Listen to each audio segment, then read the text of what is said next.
আসসালামু আলাইকুম ওয়ারাহমাতুল্লাহ। আপনাদের প্রিয় ইসলামিক চ্যানেল ইসলামের বাণী 111-এ আপনাকে জানাই আন্তরিক স্বাগতম। প্রিয় ভাই ও বোনেরা, আমরা সবাই জীবনের কোনো না কোনো সময় আল্লাহর কাছে 2 হাত তুলে দোয়া করি। কেউ চোখের পানি ফেলে সন্তানের জন্য দোয়া করি, কেউ রিজিকের জন্য, কেউ অসুস্থতা থেকে মুক্তির জন্য, আবার কেউ এমন কষ্ট নিয়ে আল্লাহর দরবারে হাজির হই যা কাউকে বলতেও পারি না। কিন্তু কখনো কি আপনার মনে এই প্রশ্ন জেগেছে, আমি এত দোয়া করি, তবুও কেন আমার দোয়া কবুল হয় না? কেন এমন হয় যে বছরের পর বছর আমরা একই দোয়া করছি কিন্তু ফল দেখতে পাচ্ছি না? কেন কিছু মানুষের দোয়া খুব দ্রুত কবুল হয়ে যায়, অথচ আমাদের দোয়া যেন আকাশেই আটকে থাকে? আসলে কি আল্লাহ আমাদের দোয়া শুনছেন না, নাকি এমন কিছু ভুল আমরা প্রতিদিন করে যাচ্ছি যেগুলো অজান্তেই আমাদের দোয়া কবুল হওয়ার পথে বাধা হয়ে দাঁড়াচ্ছে? প্রিয় দর্শক, আজকের এই ভিডিওটি হতে পারে আপনার জীবনের সবচেয়ে গুরুত্বপূর্ণ ভিডিওগুলোর একটি, কারণ আজ আমরা এমন কিছু বাস্তব ও ভয়ঙ্কর কারণ সম্পর্কে জানব যেগুলোর কারণে অনেক সময় মানুষের দোয়া কবুল হয় না। এমন কিছু ভুল যা আমরা প্রতিদিন করছি কিন্তু বুঝতেই পারছি না। আর এই কারণগুলো জানার পর হয়তো আজ থেকেই আপনার জীবন বদলে যেতে পারে ইনশাল্লাহ। ভাবুন তো, যদি এমন হয় আপনার একটি ছোট ভুলের কারণে বছরের পর বছর দোয়া আটকে আছে, যদি এমন হয় এমন একটি কাজ আপনি প্রতিদিন করছেন যেটি আল্লাহর রহমত থেকে আপনাকে দূরে সরিয়ে দিচ্ছে, তাহলে কি সেই বিষয়গুলো জানা আমাদের জন্য জরুরি নয়? অবশ্যই জরুরি। আজকের ভিডিওতে আমরা জানব সেই গোপন কারণগুলো যেগুলোর কথা অনেক মানুষ জানেই না। জানব কেন কিছু দোয়া সাথে সাথে কবুল হয় আর কিছু দোয়া দেরিতে কবুল হয়। এছাড়াও ভিডিওর শেষের দিকে আমি এমন কিছু গুরুত্বপূর্ণ আমলের কথাও বলবো যেগুলো আপনার দোয়া কবুল হওয়ার দরজা খুলে দিতে পারে ইনশাল্লাহ। তাই ভিডিওটি একদম শেষ পর্যন্ত মনোযোগ দিয়ে দেখুন, কারণ শেষের দিকের কথাগুলো আপনার হৃদয় কাঁপিয়ে দিতে পারে।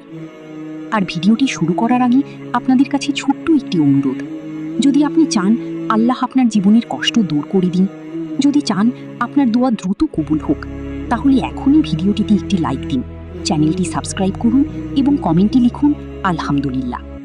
চলুন তাহলে শুরু করা যাক আজকের গুরুত্বপূর্ণ আলোচনা। প্রথম কারণ, হারাম উপার্জন ও হারাম খাবার। প্রিয় ভাই ও বোনেরা, এটি দোয়া কবুল না হওয়ার সবচেয়ে ভয়ঙ্কর কারণগুলোর একটি। মানুষ নামাজ পড়ে, কাঁদে, তাহাজ্জুদ পড়ে দোয়া করে, কিন্তু তার উপার্জনের মধ্যে যদি হারাম মিশে যায় তাহলে সেই দোয়া আকাশ পর্যন্ত পৌঁছাতে পারে না। রাসূলুল্লাহ সাল্লাল্লাহু আলাইহি ওয়াসাল্লাম এক ব্যক্তির কথা বলেছেন যে দীর্ঘ সফরে ছিল, এলোমেলো চুল, ধুলো মাখা শরীর, 2 হাত আকাশের দিকে তুলে বারবার বলছে, হে আল্লাহ, হে আল্লাহ, কিন্তু তার খাবার হারাম, পানীয় হারাম, উপার্জন হারাম। তাই তার দোয়া কিভাবে কবুল হবে? ভাবুন, আমরা প্রতিদিন যা খাচ্ছি, যেভাবে টাকা আয় করছি, তা কি পুরোপুরি হালাল? যদি হারাম থাকে তাহলে আজই তওবা করা দরকার, কারণ হালাল রিজিক শুধু দোয়া কবুলই নয়, জীবনে বরকতও নিয়ে আসে। দ্বিতীয় কারণ, ফরজ নামাজে অবহেলা করা। অনেক মানুষ শুধু বিপদে পড়লে দোয়া করে, কিন্তু 5 ওয়াক্ত নামাজ ঠিকভাবে পড়ে না। অথচ নামাজ হলো আল্লাহর সাথে বান্দার সবচেয়ে বড় সম্পর্ক। যে ব্যক্তি নামাজ ছেড়ে দেয় বা অবহেলা করে, সে আসলে নিজের দোয়ার শক্তিকেই দুর্বল করে ফেলে। কিয়ামতের দিন সর্বপ্রথম নামাজের হিসাব নেওয়া হবে। তাই আমরা যদি চাই আমাদের দোয়া কবুল হোক, তাহলে আগে নামাজ ঠিক করতে হবে। শুধু জুমার নামাজ বা মাঝে মাঝে নামাজ পড়লে হবে না, প্রতিদিন সময় মতো 5 ওয়াক্ত নামাজ আদায় করতে হবে। মনে রাখবেন, যে বান্দা সিজদায় বেশি যায়, আল্লাহ তার দোয়া তত বেশি ভালোবাসেন। তৃতীয় কারণ, গুনাহের মধ্যে ডুবে থাকা। প্রিয় দর্শক, গুনাহ মানুষের অন্তরকে অন্ধকার করে দেয়। ছোট ছোট গুনাহকে আমরা অনেক সময় গুরুত্ব দিই না।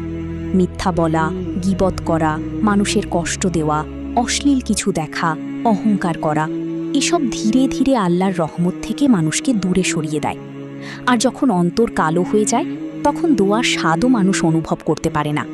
তাই প্রতিদিন তওবা করতে হবে, বেশি বেশি আস্তাগফিরুল্লাহ পড়তে হবে, কারণ তওবা এমন একটি আমল যা আল্লাহর রহমতের দরজা খুলে দেয়। চতুর্থ কারণ, তাড়াহুড়া করা এবং হতাশ হয়ে যাওয়া। অনেকেই বলে, আমি এত দোয়া করলাম, কিছুই তো হলো না। এটাই বড় ভুল। রাসূল সাল্লাল্লাহু আলাইহি ওয়াসাল্লাম বলেছেন, যতক্ষণ বান্দা তাড়াহুড়া না করবে ততক্ষণ তার দোয়া কবুল হতে থাকবে।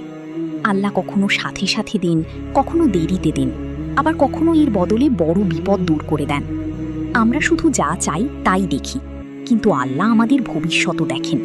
তাই দোয়া করে হতাশ হওয়া যাবে না। হয়তো আপনার দোয়া কবুল হওয়ার সঠিক সময় এখনও আসেনি, তাই ধৈর্য রাখতে হবে এবং বিশ্বাস রাখতে হবে যে আল্লাহ অবশ্যই উত্তম কিছু দিবেন। পঞ্চম কারণ, মনোযোগ ও একাগ্রতা ছাড়া দোয়া করা। দোয়া শুধু মুখের কিছু শব্দ নয়, দোয়া হলো অন্তরের গভীর থেকে আল্লাহকে ডাকা।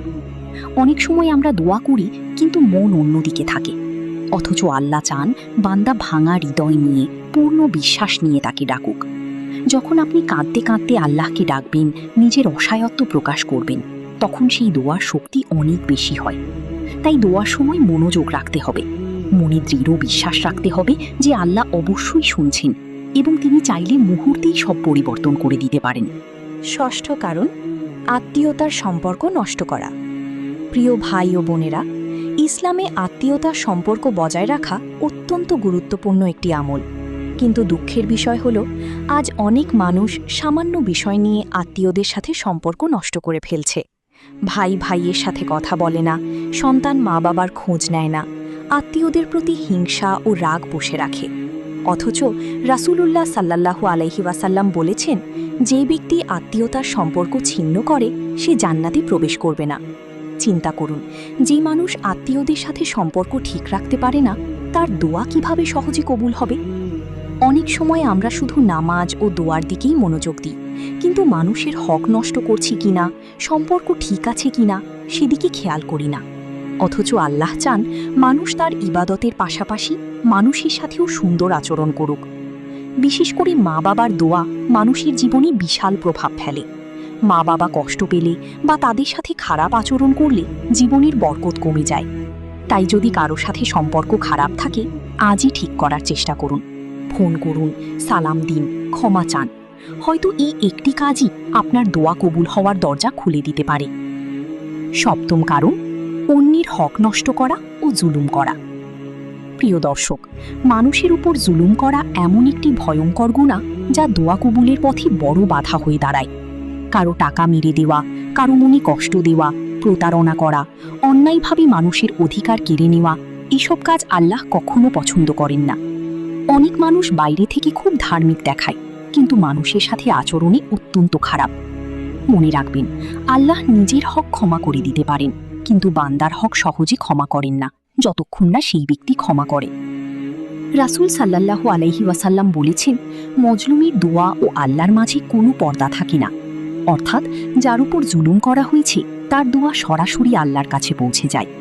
তাই যদি আপনি কারো হক নষ্ট করে থাকেন, তাহলে দ্রুত তা ফিরিয়ে দিন। কারো কাছ থেকে টাকা নিয়ে ফেরত না দিলে, কারো সাথে প্রতারণা করলে বা কারো মনে কষ্ট দিলে তওবা করুন এবং ক্ষমা চান। কারণ অন্যের চোখের পানি কখনো বৃথা যায় না। একজন মানুষের অভিশাপ পুরো জীবনকে অন্ধকার করে দিতে পারে। অষ্টম কারণ, অহংকার ও হিংসা। প্রিয় ভাই ও বোনেরা, অহংকার এমন একটি রোগ যা মানুষের সমস্ত আমল ধ্বংস করে দিতে পারে। শয়তান শুধু অহংকারের কারণেই আল্লাহর রহমত থেকে বিতাড়িত হয়েছিল। আজ অনেক মানুষ মনে করে, আমি অন্যদের চেয়ে ভালো, আমার টাকা বেশি, আমার জ্ঞান বেশি, আমি বেশি ধার্মিক। এই ধরনের অহংকার মানুষের অন্তরকে কঠিন করে দেয়। আর যার অন্তরে অহংকার থাকে, তার দোয়া ও ইবাদতের মধ্যে বরকত কমে যায়। একইভাবে হিংসাও খুব ভয়ঙ্কর একটি গুনাহ। অন্যের সুখ দেখে কষ্ট পাওয়া, কারো উন্নতি সহ্য না হওয়া, এগুলো মানুষের ঈমানকে দুর্বল করে দেয়। হিংসা মানুষের অন্তরের শান্তি নষ্ট করে দেয় এবং আল্লাহর রহমত থেকে দূরে সরিয়ে দেয়। অনেক সময় মানুষ বুঝতেই পারে না যে তার অন্তরের এই হিংসা ও অহংকারই দোয়া কবুল না হওয়ার বড় কারণ হয়ে দাঁড়িয়েছে। তাই আমাদের উচিত সবসময় বিনয়ী হওয়া। মনে রাখতে হবে, আমরা যা কিছু পেয়েছি সবই আল্লাহর দান। আজ আপনি ধনী, কাল গরিবও হতে পারেন। আজ আপনি সুস্থ, কাল অসুস্থও হতে পারেন। তাই কখনো অহংকার করা যাবে না। অন্যের ভালো দেখে আল্লাহর শুকরিয়া আদায় করতে হবে এবং নিজের জন্যও ভালো যেতে হবে। নবম কারণ, আল্লাহর উপর পূর্ণ ভরসা না রাখা। প্রিয় ভাই ও বোনেরা, দোয়া করার সময় সবচেয়ে গুরুত্বপূর্ণ বিষয় হল আল্লাহর উপর পূর্ণ বিশ্বাস রাখা। কিন্তু অনেক মানুষ দোয়া তো করে, অথচ অন্তরের ভিতরে সন্দেহ রাখে। মনে মনে ভাবে, আমার দোয়া কি সত্যিই কবুল হবে? এত বড় সমস্যা কি সমাধান হবে? আল্লাহ কি আমাকে সাহায্য করবেন? এই ধরনের সন্দেহ মানুষের দোয়ার শক্তিকে দুর্বল করে দেয়, কারণ আল্লাহ চান তার বান্দা দৃঢ় বিশ্বাস নিয়ে তাকে ডাকুক। ভাবুন তো, আপনি যদি কারো কাছে সাহায্য চান কিন্তু মনে মনে বিশ্বাসই না করেন যে সে আপনাকে সাহায্য করবে, তাহলে আপনার চাওয়ার মধ্যে কি সত্যিকারের আশা থাকবে? ঠিক তেমনই আল্লাহর কাছেও পূর্ণ বিশ্বাস নিয়ে চাইতে হবে। মনে রাখতে হবে, আল্লাহর জন্য অসম্ভব বলে কিছু নেই। তিনি চাইলে মুহূর্তের মধ্যে ভাগ্য পরিবর্তন করে দিতে পারেন। তাই দোয়ার সময় অন্তরে এই বিশ্বাস রাখতে হবে যে আমার রব অবশ্যই আমার কথা শুনছেন এবং তিনি আমার জন্য উত্তম সিদ্ধান্তই নেবেন। অনেক সময় আমরা দোয়া করি, কিন্তু ভয় ও হতাশা আমাদের ঘিরে ধরে। শয়তান তখন মনে কুমন্ত্রণা দেয়, তোমার দোয়া কবুল হবে না। কিন্তু একজন মুমিন কখনো হতাশ হয় না, কারণ সে জানে আল্লাহ দেরি করতে পারেন কিন্তু অবহেলা করেন না। তাই সবসময় আশাবাদী থাকতে হবে এবং আল্লাহর রহমতের উপর ভরসা রাখতে হবে। দশম কারণ, গুনাহের বা হারাম কোনো কিছু চাওয়া। প্রিয় দর্শক, দোয়া অবশ্যই ভালো ও হালাল বিষয়ের জন্য হতে হবে। কেউ যদি অন্যায় উদ্দেশ্যে দোয়া করে, কারো ক্ষতি চায়, হারাম কোনো সম্পর্ক বা হারাম কোনো কাজের জন্য দোয়া করে, তাহলে সেই দোয়া কবুল হয় না। কারণ আল্লাহ পবিত্র আর তিনি পবিত্র জিনিসই পছন্দ করেন। অনেক মানুষ রাগের মাথায় অন্যের ক্ষতি কামনা করে দোয়া করে। কেউ কারো ব্যবসা নষ্ট হোক চায়, কেউ কারো সংসার ভেঙে যাক চায়। অথচ একজন মুমিনের অন্তর এমন হওয়া উচিত নয়। ইসলাম মানুষকে ক্ষমা, দয়া ও ভালোবাসা শেখায়। তাই দোয়া করার সময় সবসময় ভালো কিছু চাইতে হবে, নিজের জন্য, পরিবারের জন্য, এমনকি অন্য মানুষের জন্য কল্যাণ কামনা করতে হবে। রাসূলুল্লাহ সাল্লাল্লাহু আলাইহি ওয়াসাল্লাম আমাদের শিখিয়েছেন, মানুষের জন্য ভালো দোয়া করলে ফেরেশতারাও আমাদের জন্য দোয়া করেন। তাই কখনো অভিশাপ বা অন্যায়ের দোয়া করা যাবে না। যদি কারো প্রতি কষ্ট থাকে, তাহলে আল্লাহর কাছে ন্যায় বিচার চান, কিন্তু অন্তরে বিদ্বেষ পুষে রাখবেন না।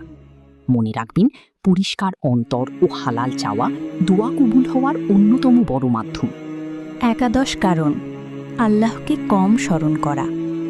প্রিয় ভাই ও বোনেরা, অনেক মানুষ শুধু বিপদে পড়লে আল্লাহকে ডাকে, বিপদ চলে গেলে আবার দুনিয়ার ব্যস্ততায় আল্লাহকে ভুলে যায়। অথচ একজন প্রকৃত মুমিন সব সময় আল্লাহকে স্মরণ করে।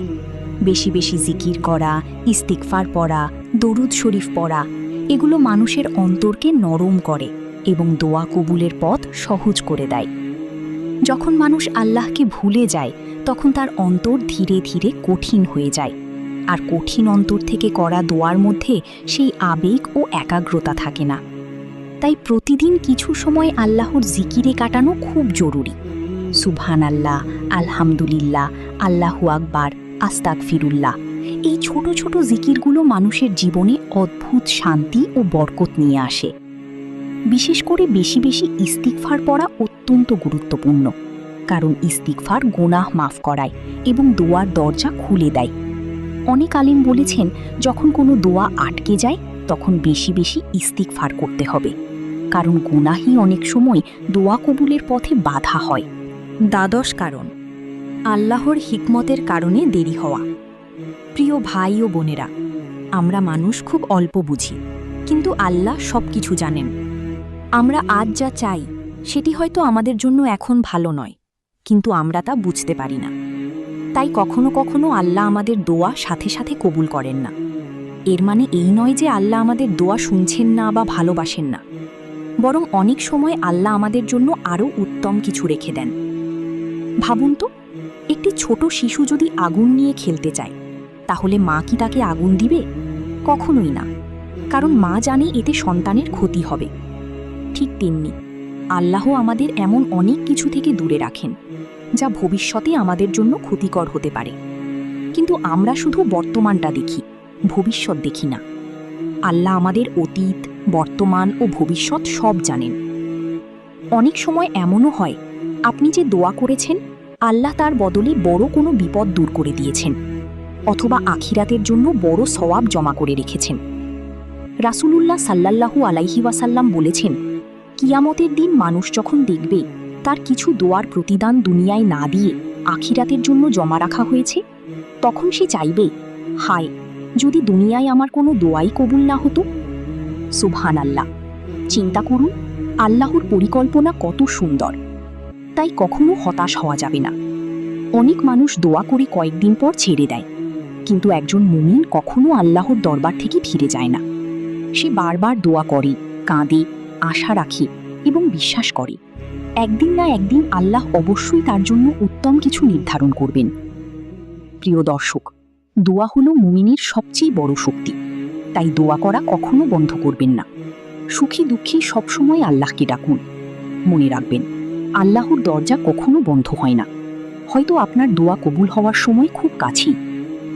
ভিডিওটি যদি ভালো লাগে তাহলে অবশ্যই লাইক দিন, চ্যানেলটি সাবস্ক্রাইব করুন এবং কমেন্টে লিখুন, ইয়া আল্লাহ, আমাদের সব দোয়া কবুল করুন। আল্লাহ আমাদের সবাইকে ধৈর্য, তাওবা ও কবুল হওয়া দোয়া করার তৌফিক দান করুন। আমিন।